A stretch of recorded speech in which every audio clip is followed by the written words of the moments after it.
नमस्कार, मैं अरविंद कुमार और आप देख रहे हैं NH24 न्यूज़।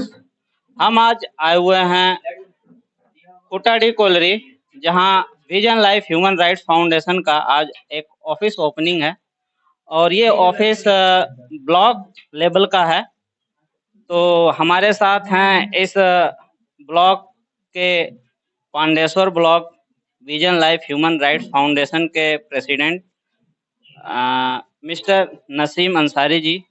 उनसे हम कुछ चर्चा करेंगे और उनके इस कार्य को, इस vision life human rights foundation के जो अब तक सफ़र हैं और इन्होंने कितना मेहनत किया है और मोटा-मोटी करीब 1 साल हो गया इन्हें यहाँ कार्य करते हुए। तो आज 1 साल बाद इन्होंने अपना एक ऑफ़िस किया है। तो मेरे तरफ से तो सबसे पहले इनको धन्यवाद और बधाई कि बहुत जल्द ही ये अपना कार्य और अपने कार्य को एक अच्छा अंजाम दे रहे हैं, लोगों की सहायता कर रहे हैं। तो आइए सबसे पहले हम बात करते हैं जो आज के हमारे गेस्ट हैं नसीम अंसारी सर जी। नमस्कार, नमस्कार। आपका सिंपल एक परिचय हम चाहते हैं, क्या है? मेरा परिचय अभी तक समाज सेवी के हिसाब से है, समाज का सेवा करना है और मैं नसीम अंसारी कोटाडी कॉलोनी में रहता हूँ। पेशे से प्राइवेट बिज़नेस करता हूँ और vision life human right foundation से मैं 1 साल से जुड़ा हूँ।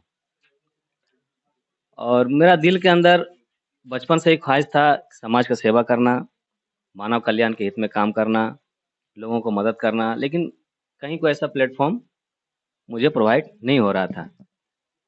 तो किसी दोस्त के माध्यम से ये प्लेटफ़ॉर्म हमको मिला, जिसके बारे में जानकारी लिए और जनवरी महीने में मैंने इसको जॉइन किया।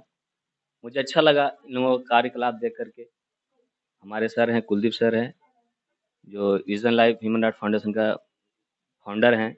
उनसे मुलाकात हुई मेरा।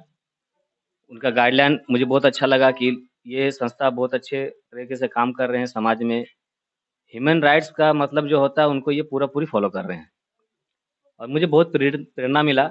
मैंने बोला कि सर मैं भी काम करना चाहता हूँ आप लोगों के साथ में। तो बहुत अच्छे तरीके से वेलकम किए और दो एक बैक टू बैक 2-4 प्रोग्राम में मुझे बुलाया गया। जैसे उस समय कोरोना का पीरियड चल रहा था और कोरोना का पीरियड में अवेयरनेस का प्रोग्राम था ह्यूमन राइट्स की तरफ से।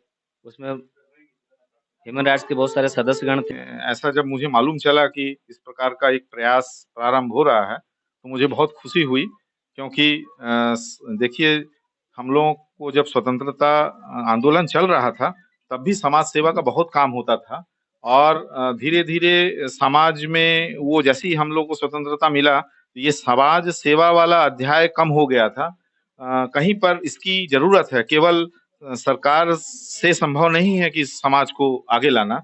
इस प्रकार के संस्थाओं का एक बहुत महत्व रह जाता है और जब आदमी को जब व्यक्तियों को समाज के सभी जो सदस्य हैं, उनको उनके अधिकार के प्रति सजगता मिलेगी और जब इस प्रकार का एक ऑफिस और एक प्लेटफ़ॉर्म मिलेगा, तो निश्चित रूप से उनको अपने अधिकारों उन तक पहुँच पाएगा और उनके बहुत सारे दुःख तकलीफ दूर हो पाएँगे और मैं समझता हूँ कि आगे चल के ये सफल होगा ये संस्था। सर जैसे कि हम बोल रहे हैं इनके जो मानवाधिकार क्षेत्र से हैं, तो आपके संस्था से भी तो इनको कुछ सहयोग प्राप्त हो ताकि ये आगे बढ़ें और लोगों की सहायता कर सकें? देखिए, हमारे करीब-करीब 1500 हमारे माइंस में कर्मचारी हैं।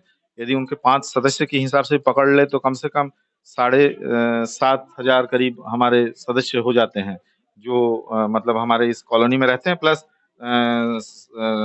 मतलब प्रत्यक्ष या अप्रत्यक्ष रूप से और भी लोग हमारे माइंस से जुड़े हुए हैं, जो यहाँ पर जिनका जीविका उपार्जन होता है। तो निश्चित रूप से यदि हमारे इतनी बड़ी संख्या के लोगों का यदि कहीं किसी भी संस्था से यदि कोई भला हो सकेगा, तो हमारी संस्था के ऊपर की ओर से भी उनको हम लोग सहायता पहुँचाएँगे, जिससे कि उनको फ़ायदा हो।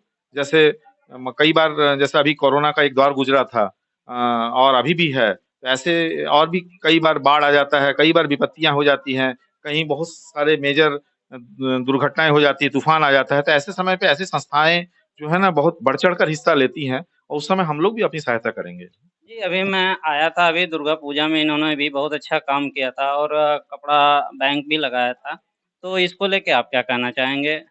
ये सारे प्रयास हम लोगों को बहुत मतलब अंदर से हृदय से खुशी देता है और हम लोग चूंकि सरकारी संस्था में काम करते हैं तो हम लोग प्रत्यक्ष रूप से इसमें मतलब इनके साथ जुड़ नहीं पाते हैं, लेकिन इन सब में जुड़ के जो समाज सेवा करते हैं उनको अपने तरफ से अवश्य हमारे तरफ से उनको प्रशंसा उसको अपने हिसाब से रहने के लिए होता है।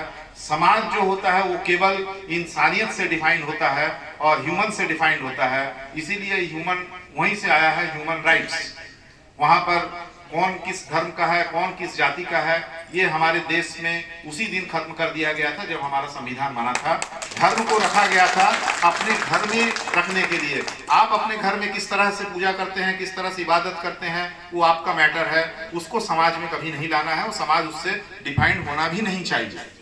और मेरे पास ज़्यादा समय नहीं है, मैं आप लोगों को धन्यवाद दूंगा कि आप लोग जैसे सेक्शन 32 है, सेक्शन 21 है, राइट टू लिबर्टी है, जहां पर ये कहा जाता है कि मतलब आदमी को स्वतंत्र रहने का अधिकार है, सबसे बड़ा ह्यूमन राइट्स वही है। उसके बाद फिर 2005 में सूचना का अधिकार आया था, जिसके द्वारा भी आपके बहुत सारे अधिकार आपको मिल सकते हैं।